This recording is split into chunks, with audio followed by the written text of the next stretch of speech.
All right. It's been a while since I made a video on this channel. This was Bogdan's Trading Journal. It still is Bogdan's Trading Journal.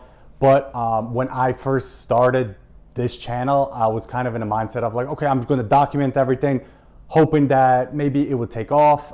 It would get me a little bit of extra income and help me not try to focus on money so much when I'm trading. And that didn't work. It was taking too much time and I wasn't actually focusing on my trading rather I was focusing on creating videos for the trading. So I took that time off. It's been a while. I don't know how long it's been, but a lot has happened. My trading has progressed tremendously. So I just want to kind of come on here, catch up, what's been happening. So even I can look back at this in a few years and be like, okay, nice. Like you did the right thing and you're going to continue doing the right thing and building the right habits. So that's what I'm doing. This is pretty much a catch-up video. I just wanted to tell you guys, if anyone's watching, and myself, what's been happening. So let's get into it. So after a while of trading, I really started diving deep and started back testing and learned a lot of new things. Mainly time, right? ICT, I trade ICT concepts. So ICT is always saying that it's always time before price. And I kind of just didn't understand that. You know, I'll be like, okay, time before price. So New York Open, time is there, setup is there, I got to take the trade. Well, the deeper I dived into time, I found things like macros, time macros. Specifically, I trade the 50 to the 10 macro and the 20 to the 40. So whatever hour it is, 20 to the 40. Those are two different macros that I started trading, and anything in between that, I completely avoided. And my trading has progressed like so much. It's actually crazy how much I progressed. So since I kind of stopped making videos, my trading has gotten better, and I actually did finally end up getting funded. I got funded with Topstep on the 50K count, and I was hype, right? I was hype. As soon as I got funded, that first week, I was trading poorly. And then I had to remind myself that's like, hey, like just because you're funded doesn't mean anything has to change. So I went back, took a little time, not days, weeks or anything, but just took a little time, like sat with myself and said, hey, you got to go back to what you were doing that got you here, which is following your rules, trading your 1 or 2 setups within the macros, and that's it. And realize that losses are part of the game and be okay with losing and get to it. So I did that, and I started progressing, right? So I got my 50K account with Topstep. You need, they start you at a $48,000 drawdown limit. So you get a 50K account, 48,000. Once you reach 50K or 52K, now your drawdown limit gets to 50K, so now you can't lose 50K. So, I was trading, I got up to about 3,700 in profit. So it's about 53,700, something like that. And I was like, my original idea was I'm going to continue to trade and build this account, get it to like 10 grand in profit, and then I'll take out half. And that was my original plan. And I didn't stick with that plan. So after a little bit, I started watching videos and people are saying, I'm having a drawdown week, I'm having a bad week, this and that. And it kind of got to me in my head, and I was like, you know what? It's better that I do take a payout just in case I blow this account. So I did. So I took about $1,100 payout. I got that, and I was happy. But as soon as I took that payout, something flipped in my mind. My mind flipped to equity. I just went from 5,300, almost 5,400. Now I'm down to 5,200. Then I took a loss. I was down to like 51, 900, 800, something like that. And all my mind was going to was getting back to those equity highs, and it really messed up my trading. But that wasn't the only thing that messed up my trading, but we'll get into that in a minute. So what happened was I started inting. I started revenge trading. I started over trading. I started taking trades that weren't my setup, and I just continued to lose more. But the bad thing is, and the really bad thing is not that I was taking these setups during my time windows. I wasn't taking these trades during New York session. I was trading Asia. I was literally trading Asia, and that's how I got destroyed. So what I would do, what got me funded, was that I would take my trade. If I had 1, maybe 2 good winners, I would lock my account because Topstep allows you to lock your accounts. This way I couldn't trade anymore. But the thing is, it unlocks at 6 p.m. As soon as the market reopens the next day, 6 p.m., it unlocks. And I would get on the account and start trading things that weren't my setups. Why? Because I was on Twitter, I was on Instagram, looking at people making all these trades, making all this money, and making all this money during Asia. It gave me a lot of FOMO, and it gave me greed, and it destroyed me. And then I was just trading to a point where I blew my account. About a week and a half after getting that payout, I blew the account. So after blowing that account, I went ahead and I bought 2 more 50K challenges. And I'm still trading those. I'm still trying to pass them. And I am in profit. But I'm doing the same thing. I'm going back and I'm trading in Asia.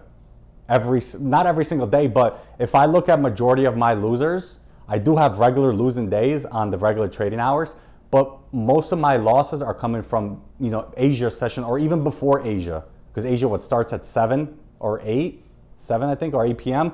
And I'm taking these losses at 6 o'clock, 6:30, 6:45. And it's bad. It's bad. And I realized what it was. And I'm here to be completely honest, and I would love to look back at this video in a couple of years and say, I'm really glad that I made this video because, I learned from my lessons and I stopped doing the things that were causing me to perform like this. So pretty much it's this. I'm prescribed Aderall for concentration.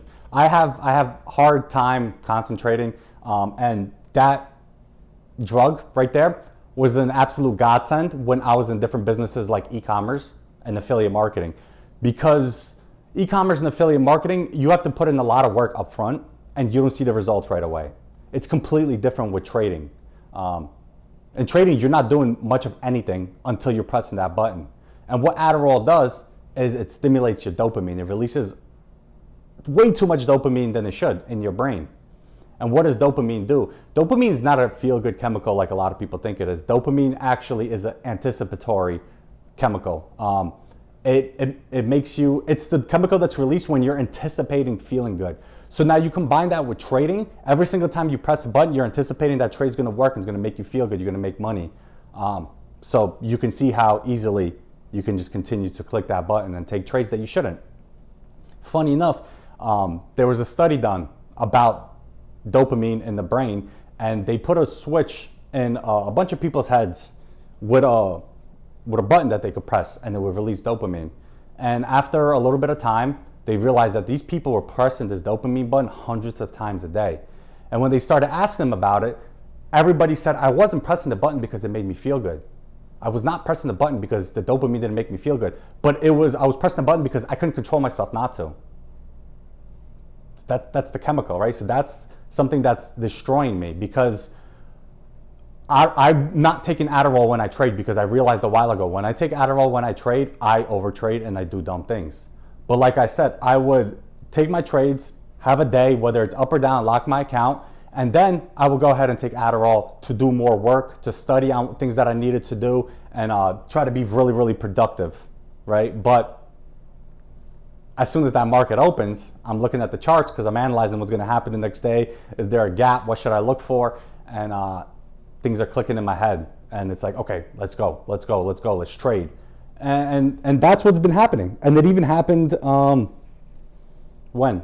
2 days ago. So I'm actually rendering my video right now of Thursday trading, which was good. But it was a good trading day. I was up about 550, something like that. But the thing about that, the day before, I overtraded because I took Aderall and I was down 800. And then I traded in Asia, and luckily I made some money back, right? I made back like 300, so I was down a little bit. And then, so on Thursday, I made 500, so I was pretty much breaking even on that week, and being up in the week now, I'm up like $200, $300. But because I made that win in Asia while trading on Aderall, inside my brain is screaming, do it again, do it again, do it again. Look at the possibilities, do it again. You're gonna make more money, do it again. And no, I didn't. I did not. I took like 8 trades within 5 minutes and hit my daily drawdown limit of 1,000. So I still have the accounts. I'm still up in the accounts, but not much, right? I have 2 accounts that copy traded. One account is at 5,800. The other account is at like 5,500. But I came to realize that, Aderall is a massive reason of why I do really poorly trading, or why I overtrade and I do all these other things, because at this point, I feel like trading is pretty easy. It's pretty routine. It's pretty much the same thing over and over. I know what I'm looking for. I know when not to take a trade. I know when to take a trade. Another big issue I'm having besides the overtrading because of the drug is just a fear of holding. Fear of holding a trade. I'll take a trade. It's running in my direction, slight little pullback. I'm seeing those profits go away and I close out. So what I'm doing to combat that is now I'm using TradingView, because before I was just using straight Topstep.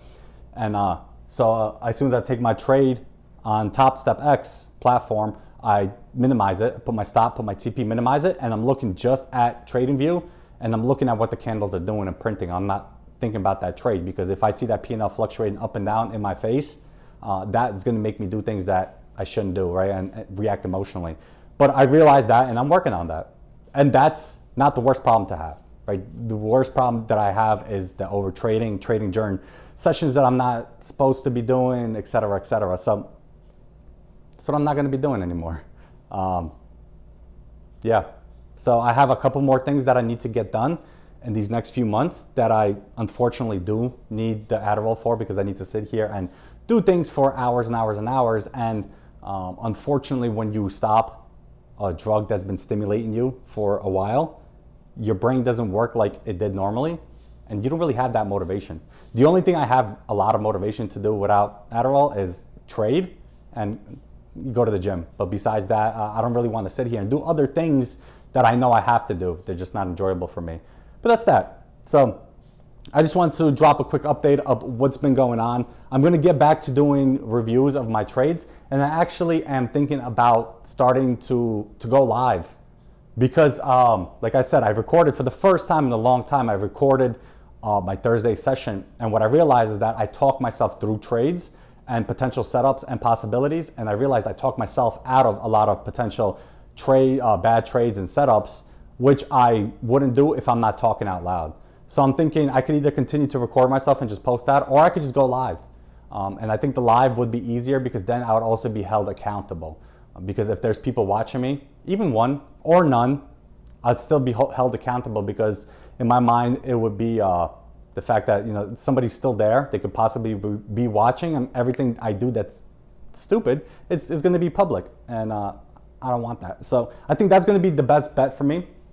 I'm going to figure that out right after I record this video, how to go live on YouTube. I never did it, and we'll go from there, right? And continue to progress in my trading, continue to follow my rules, and do what I got to do. Oh, and one last thing I should have probably mentioned earlier was the biggest pivotal point that came to me in my trading, besides the time macros, was my journal. I went and I looked back at a year's worth of data since last January or something, and I looked at all my losing trades, and I looked at why am I losing, and there was a lot of things that I learned. So I dove really deep into my journal. I went and refined my journal. I added things, I took away things in my journal, and now I'm journaling and learning from every trade, and it's been extremely beneficial. So if you are struggling and you don't know why, right, your setups aren't working, whatever's not working, go back in your journal. Go back. Don't just, a lot of people, what they do is they'll journal their trade right there and then and never go back and look at it.